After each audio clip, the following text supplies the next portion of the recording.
اس کو دوسروں کی فکر نہیں ہے. جو انسانوں کے معاشرے میں رہتے ہوئے جو شخص انسانوں کی بھلائی نہ چاہے، انسان تو دور، یہاں تو اسلام جانوروں کی بھی ہمیں حقوق کا خیال کرنے کا درس دیتا ہے. لیکن بہر صورت ایسا آدمی اگر اللہ اللہ کرے گا تو پھر سنت الہیہ یہ ہے کہ قوم جب تباہی کی طرف بڑھتی ہے گناہوں کے سبب اور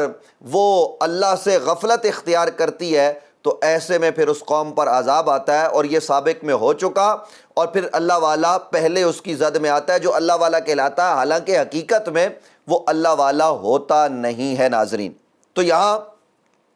میں آج اپنی گفتگو میں یہ بات آپ کے سامنے رکھنا چاہتا ہوں کہ ہمیں دنیا میں رہتے ہوئے آخرت کی فکر کرنی ہے، اور ان دونوں کو ہم نے ملانا ہے. اور ملا ہم تب ہی سکتے ہیں کہ جب ہم دین متین پر عمل پیرا ہوں، اور دین متین نام ہے قرآن اور سنت کا،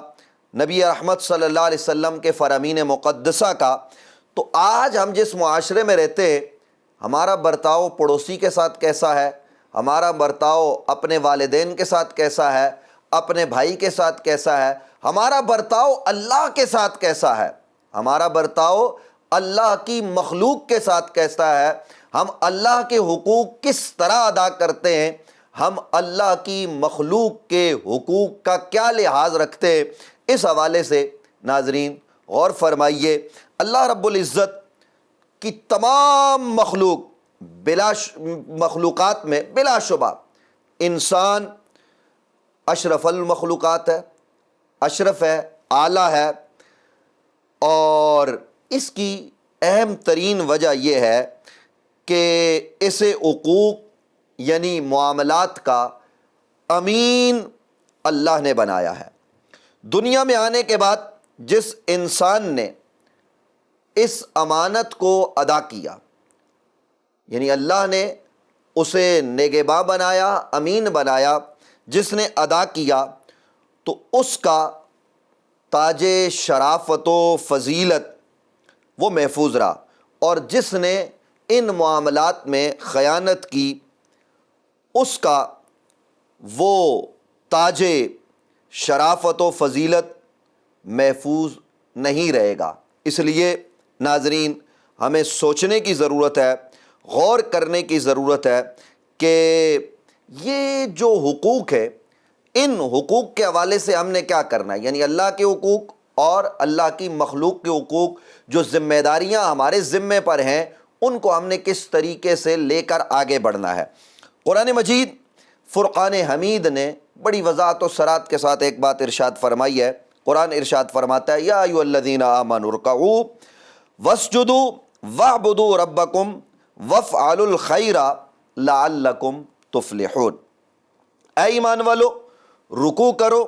سجدہ کرو اور عبادت کرو اپنے پروردگار کی، اور ہمیشہ مفید کام کیا کرو. یعنی وہ کام جو فائدہ بخش ہوں، جو نفع بخش ہوں، وہ کام کیا کرو تاکہ تم اس دنیا میں بھی کامیاب ہو جاؤ اور آخرت میں بھی کامیابی تمہارا مقدر بن سکے. یہ سورہ حج ہے قرآن مجید فرقان حمید کی، اس میں یہ بات وضاحت کے ساتھ ارشاد فرما دی گئی. اہل ایمان کو یہاں عبادت کا حکم دیا گیا، جس کی ایک صورت تو رکوع سجود بتائی گئی، اور دوسری عمل خیر. رکوع اور سجدہ حقوق اللہ کی ادائیگی کا ایک ذریعہ ہے، اور ناظرین گرامی قدر عمل خیر حقوق العباد کی ادائیگی کا ذریعہ، جس میں اپنے لیے اور دوسروں کے لیے ہر مفید کام کرنا چاہیے، چاہے اس کا فائدہ افراد تک پہنچے یا فائدہ ملک و قوم کو پہنچے. یہاں ناظرین میں حقوق اللہ کے حوالے سے یہ بات عرض کر دوں، اللہ کے حقوق کی بنیاد ایمان ہے، کہ انسان کی یہ ذمہ داری ہے کہ سب سے پہلے وہ اپنے خالق کو، وہ اپنے مالک کو، وہ وحدہ لا شریک رب کو پہچانے، اسے مانے اور اس کی بتائی ہوئی باتوں پر کامل یقین کرے، اس کے احکام کی تعمیل کے لیے سرخم تسلیم کرے، تبھی نماز، روزہ، حج، زکوٰۃ اور دیگر عبادات کی صورت میں اس کے حقوق جو اس نے ادا کیے وہ ان کو قبول کیا جائے گا۔ ایک آدمی اللہ رب العالمین کو وحدہ لا شریک نہیں مانتا، وہ سارا دن عبادت کرے، وہ سارا دن روزے سے رہے اور وہ سارے کام وہ کرے، تلاوت قرآن کرے، حج بھی کر لے، لیکن اگر وہ اللہ کو نہیں مانتا تو اس کی یہ عبادت کسی کام کی نہیں۔ حقوق اللہ کی ادائیگی کے معاملے میں سب سے پہلے یہ بات شرط ہے کہ ہم اللہ رب العالمین کو وحدہ لا شریک مانیں، اور وحدہ لا شریک ماننے کے بعد اللہ کی مانیں، اس نے جو ہمیں امر کیا ہے اس امر کے مطابق عمل کریں، جس چیز سے روکا ہے اس سے رک جائیں، اور صرف یہی کمال نہیں ہے بلکہ رسول اللہ صلی اللہ علیہ وآلہ وصحبہ وبارک وسلم کی کامل اتباع اور پیروی اس میں داخل ہے۔ نبی علیہ السلام کی نبوت کو ماننا، رسالت کو ماننا اور آپ کی ختم نبوت پر کامل یقین رکھنا۔ حقوق اللہ کے معاملے میں اگر کوئی آدمی نماز، حج، زکوٰۃ سب کچھ کرے اور رسول اللہ صلی اللہ علیہ وسلم کو نہ مانے تو ایسے آدمی کی بھی عبادات ضائع چلی جائیں گی۔ تو حقوق اللہ کے معاملے میں یہ بات ناظرین ذہن میں رہنی چاہیے کہ اللہ کو بھی ماننا ہے، رسول کو بھی ماننا ہے، ویسے ماننا ہے جیسے ماننے کا حق ہے، تبھی پھر ہم اگلے درجے عبادات میں داخل ہو کر عبادات کا فریضہ سر انجام دے سکتے ہیں۔ اس حوالے سے قرآن مجید فرقان حمید نے بڑی وضاحت کے ساتھ ایک اور بات ارشاد فرمائی، وہ کیا؟ قل ان کنتم تحبون اللہ فاتبعونی یحببکم اللہ ویغفر لکم ذنوبکم واللہ غفور الرحیم۔ اے محبوب آپ فرمائیے کہ اگر تم اللہ سے محبت کرتے ہو تو میری پیروی کرو، تبھی اللہ تم سے محبت فرمانے لگے گا اور تمہیں بخش دے گا تمہارے لیے تمہارے گناہ، کیونکہ اللہ بخشنے والا بڑا مہربان ہے۔ معزز ناظرین غور کیا آپ نے اس آیہ مقدسہ میں کیا بتایا جا رہا ہے؟ قل ان کنتم تحبون اللہ، اگر تم اللہ سے محبت کرنا چاہتے ہو، تم اللہ کے قریب ہونا چاہتے ہو، تم اللہ والے بننا چاہتے ہو، تو نبی علیہ السلام سے یہ بات فرمائی گئی، قل اے حبیب آپ فرما دیجئے فاتبعونی، اگر تم اللہ والے بننا چاہتے ہو تو میری کامل اتباع کرو، میری اطاعت کرو،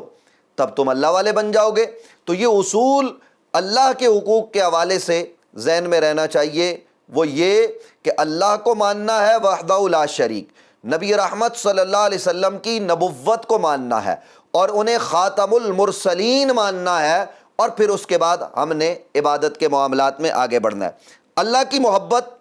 اور اس کے حقوق کی ادائیگی کا جذبہ ہی تو ہے جس کی تکمیل کے خواہش مندوں کو واضح ہدایت دی گئی ہے کہ اگر تم چاہتے ہو تمہیں کامیابی ملے تو میرے محبوب کی پیروی اختیار کرو، جتنا تم میرے محبوب کے قریب ہوتے چلے جاؤ گے اتنے ہی میرے محبوب اور مقرب بن جاؤ گے۔ یہ رب العالمین کا واضح فرمان ہے، اور میرے حقوق تم ادا کر سکو گے، رب فرما رہا ہے، جب تم میرے حبیب کی اتباع کرو گے۔ تو یہ حقوق اللہ کے حوالے سے میں نے اختصاراً آپ کے گوش گزار یہ بات کر دی ہے کہ اللہ رب العالمین کی ہم نے ماننی ہے۔ تو اللہ رب العالمین نے صرف یہ نہیں کہا کہ ہم نماز پڑھیں، ہم روزہ رکھیں، ہم حج کریں، ہم زکوٰۃ دیں، بلکہ خالق کائنات، مالک ارض و سما نے ہمیں دنیا میں رہنے کے سارے طریقے اپنی کتاب میں عطا کر دیے، اپنے حبیب کی سنت کے ذریعے ہم تک پہنچا دیے، اور اسی کتاب میں ارشاد فرمایا لَقَدْ كَانَ لَكُمْ فِي رَسُولِ اللَّهِ أُسْوَةٌ حَسَنَةٌ، تمہارے لیے رسول اکرم صلی اللہ علیہ وآلہ وصحبہ وبارک وسلم کی حیات میں بہترین نمونہ موجود ہے۔ حضور کی زندگی اسوہ حسنہ ہے۔ تم نبی علیہ السلام کے طریقے کے مطابق آگے بڑھتے چلے جاؤ گے تو تمہیں کامیابیاں اور کامرانیاں ملتی چلی جائیں گی۔ یہ رب العالمین نے قرآن مجید فرقان حمید میں ارشاد فرمایا، لَقَدْ كَانَ لَكُمْ فِي رَسُولِ اللَّهِ أُسْوَةٌ حَسَنَةٌ۔ اسوہ حسنہ کو، نبی علیہ السلام کے اسوہ حسنہ کو بہترین نمونہ قرار دیا ہے۔ تو کیا نبی علیہ السلام نے صرف نماز پڑھی، صرف روزہ رکھا، صرف نبی علیہ السلام نے حج کیے؟ یہ بات نہیں ہے، بلکہ رسول اکرم صلی اللہ علیہ وآلہ وصحبہ وبارک وسلم نے تو جن معاملات پر اپنی تبلیغ کی بنیاد رکھی، انسان ورطہ حیرت میں گم ہو جاتا ہے۔ نبی رحمت صلی اللہ علیہ وسلم نے اپنے دین کی تبلیغ کی بنیاد نماز، روزے، حج، زکوٰۃ ان معاملات پر نہیں رکھی، بلکہ یہ تو تدریجاً بہت بعد میں جا کر فرض ہوئے۔ ناظرین، حضور انور صلی اللہ علیہ وسلم نے بنیاد کس پر رکھی؟ ذرا غور فرمائیے۔ ہم ذرا ان معاملات کو بھی دیکھیں اور پھر اپنے آپ کو بھی دیکھیں کہ ہم کیا کرتے ہیں۔ نبی علیہ السلام نے جب اعلان نبوت کیا اور پھر اس کے بعد جب حکم ہوا وَأَنذِرْ عَشِيرَتَكَ الْأَقْرَبِينَ کہ قریبی رشتہ داروں کو ڈراؤ، نبی رحمت صلی اللہ علیہ وآلہ وبارک وسلم نے کیا کیا؟ ناظرین، نبی علیہ السلام نے جب قوم کے لوگوں کو جمع کیا تو جمع کرنے کے بعد ان سے یہ کہا کہ اگر میں یہ کہوں اس پہاڑ کی اوٹ میں دشمن کا ایک لشکر بہت بڑا موجود ہے جو عنقریب تم پر حملہ کیا چاہتا ہے، تو کیا تم میری اس بات کو مان لو گے؟ انہوں نے بغیر کسی حیل و حجت کے، بغیر کسی تردد کے کہا ہاں ہم آپ کی اس بات کو قبول کریں گے۔ نبی رحمت صلی اللہ علیہ وسلم کا سوال تھا کہ کیوں؟ تو وہ جواب میں کہنے لگے آپ صادق ہیں، آپ امین ہیں۔ حضور انور صلی اللہ علیہ وآلہ وسلم سے کہنے لگے آپ نے اپنا بچپن ہمارے بیچ میں گزارا، آپ کا لڑکپن ہمارے درمیان گزرا، آپ کی جوانی ہمارے درمیان گزری، آپ کی شادی ہمارے سامنے ہوئی، آپ کی اولاد ہمارے سامنے ہو گئی، آپ کو ہم نے دیکھا تجارت کرتے ہوئے، آپ کو ہم نے دیکھا معاملات کی ادائیگی کے حوالے سے، لوگوں کے ساتھ آپ کا ہم نے حسن سلوک دیکھا ہے۔ یہ تمام تر چیزیں دیکھنے کے بعد ہم یہ بات کہہ رہے ہیں کہ آپ جو بھی کہتے ہو سچ کہتے ہو، کیونکہ آپ سچے ہو۔ اور دوسری بات کیا کہا؟ کہ آپ امانت دار ہو، آپ کے پاس لوگوں کی امانتیں موجود ہوتی ہیں، آپ امانت میں خیانت نہیں کرتے، لہٰذا آپ یہ کہیں کہ اس پہاڑ کی اوٹ میں دشمن کا لشکر موجود ہے تو ہم اس بات کو قبول کریں گے، اس لیے کہ آپ سچے ہیں اور آپ نے کبھی بھی ہمارے درمیان جھوٹ نہیں بولا۔ تو نبی رحمت صلی اللہ علیہ وسلم نے فرمایا اگر اتنی گواہی دے رہے ہو میرے حوالے سے تو اب میں ہی کہتا ہوں کہ کہو وہ پروردگار ایک ہے، کیونکہ وہی وحدہ لا شریک ہے، اس نے مجھے بھی پیدا کیا ہے، اس نے تمہیں بھی پیدا کیا ہے، ساری مخلوقات کو اسی نے پیدا کیا ہے، وہ رب العالمین ہے، وہ ماں کے پیٹ میں بچے کو غذا دیتا ہے، بلکہ وہ رب تو وہ ہے جو پتھر کے اندر موجود کیڑے تک رزق پہنچاتا ہے۔ تو تم اس رب کی عبادت کے لیے آ جاؤ۔ کیا خوبصورت انداز ہے نبی رحمت صلی اللہ علیہ وآلہ وسلم کا ان لوگوں کو مکہ کے اللہ کی جانب بلانے کا، سبحان اللہ۔ تو ناظرین آپ ذرا غور کریں، ہم من حیث القوم غور کریں کہ آج ہم زبان سے بہت ساری باتیں کرتے ہیں، لیکن ہمارا کردار، ہمارا کریکٹر کیا ہے اس دنیا میں رہتے ہوئے؟ کیا ہمارے اندر صرف اور صرف دنیا داخل ہو چکی؟ دنیا دین سے جدا نہیں، لیکن جس کو ہم دنیا سمجھتے ہیں، یعنی ظلم، زیادتی، امانت میں خیانت اور معاملات میں دو نمبری، یہ چیزیں جب معاشرے میں داخل ہوتی ہیں تو معاشرہ تباہ ہو جاتا ہے، برباد ہو جاتا ہے۔ حضرت سیدنا علی کرم اللہ وجہ الکریم کا ایک عظیم قول ناظرین آپ نے سن رکھا ہوگا، میں یاد دہانی کے طور پر آپ کی نظر کرتا ہوں۔ حضرت علی کرم اللہ وجہ الکریم نے فرمایا کہ معاشرے کفر کے نظام کے ساتھ چل سکتے ہیں لیکن ظلم کے نظام کے ساتھ معاشرہ نہیں چل سکتا، آگے نہیں بڑھ سکتا۔ تو یہ جو ہم جس دنیا میں رہ رہے ہیں، جہاں ہمیں زندگی کی سانسیں ملی ہوئی ہیں، جس ماحول میں ہم سانسیں لے کر اپنی زندگی کو رواں دواں رکھے ہوئے ہیں، اس ماحول میں ہم وہ سانس عطا کرنے والے رب کے ساتھ ہمارا معاملہ کیا ہے، اور اس جہاں میں، اس جہان رنگ و بو میں بسنے والے دیگر مخلوقات اور خاص طور پر انسانوں کے ساتھ ہمارا برتاؤ کیا ہونا چاہیے۔ کیونکہ آپ جہاں نکلیں گے ناظرین، آپ کا کسی نہ کسی سے واسطہ پڑے گا۔ آپ اٹھتے ہیں تو کسی سے واسطہ پڑتا ہے، آپ بیٹھتے ہیں تو کسی سے آپ کا واسطہ پڑتا ہے، آپ راہ چلتے ہیں تو آپ کا کسی سے واسطہ پڑتا ہے۔ ظاہر ہے کہ جب واسطہ پڑتا ہے، آپ دفتر میں کام کر رہے ہوں، آپ شہر میں ہوں، آپ مزدور ہوں، آپ سپریم کمانڈر ہوں، آپ ملک کے سربراہ ہوں، آپ کوئی بھی ہوں، حالا حاض القیاس اس چینل میں کام کرنے والے لوگ ہوں، ابھی میں آپ کے سامنے بات کر رہا ہوں یہاں بیٹھ کر، اور کیمرے کے اس پار لوگ موجود ہیں، تو ہم میں سے ہر ایک کا ایک دوسرے کے ساتھ واسطہ ہے۔ اور یہ واسطہ کس طرح کا ہونا چاہیے، یعنی اس میں ہم کیا برتاؤ رکھیں، یہ بڑی ضروری چیز ہے، اور یہ سمجھنے کی ضرورت ہے کہ ہمارا برتاؤ معاشرے میں بسنے والے انسانوں کے ساتھ کیا ہونا چاہیے، کس طور پر، کس طریقے سے ہم آگے بڑھیں تاکہ دوسرا انسان ہم سے نفع حاصل کرے، ہم اسے نفع پہنچائیں، دوسروں کے لیے نفع بخش بنے، ہماری ذات سے کسی کو تکلیف، کسی کو پریشانی اور کسی کو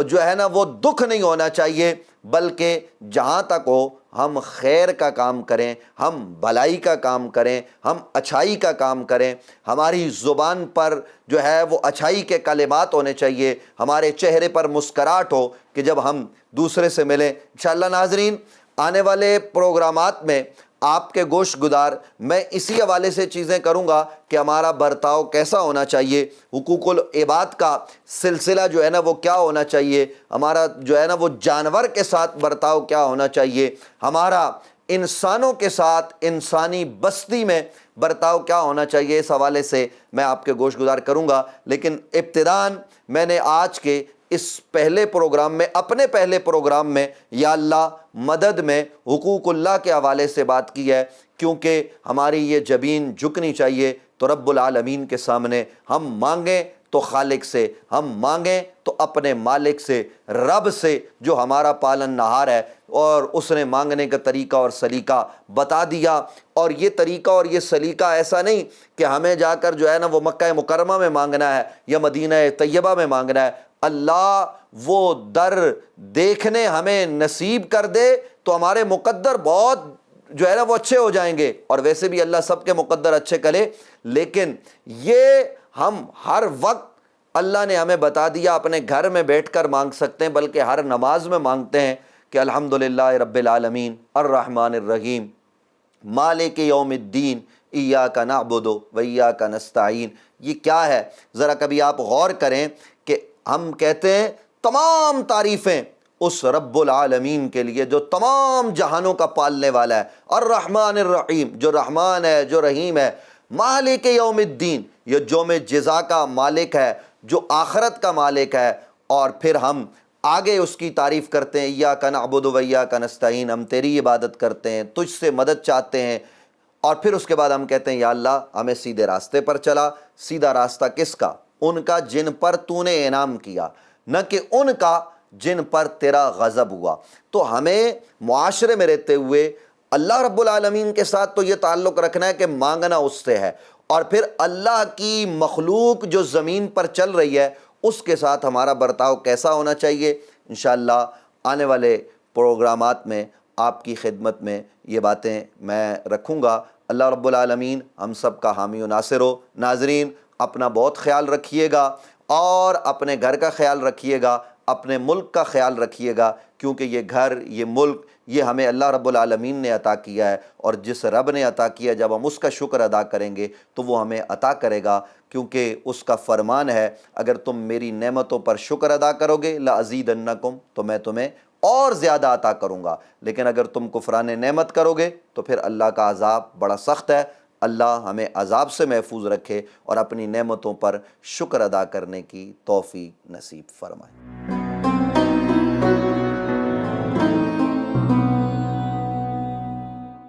بول انٹرٹینمنٹ کے شوز دیکھنے کے لیے ہمارے چینل کو سبسکرائب کریں اور بیل آئیکن پر کلک کرنا نہ بھولیں۔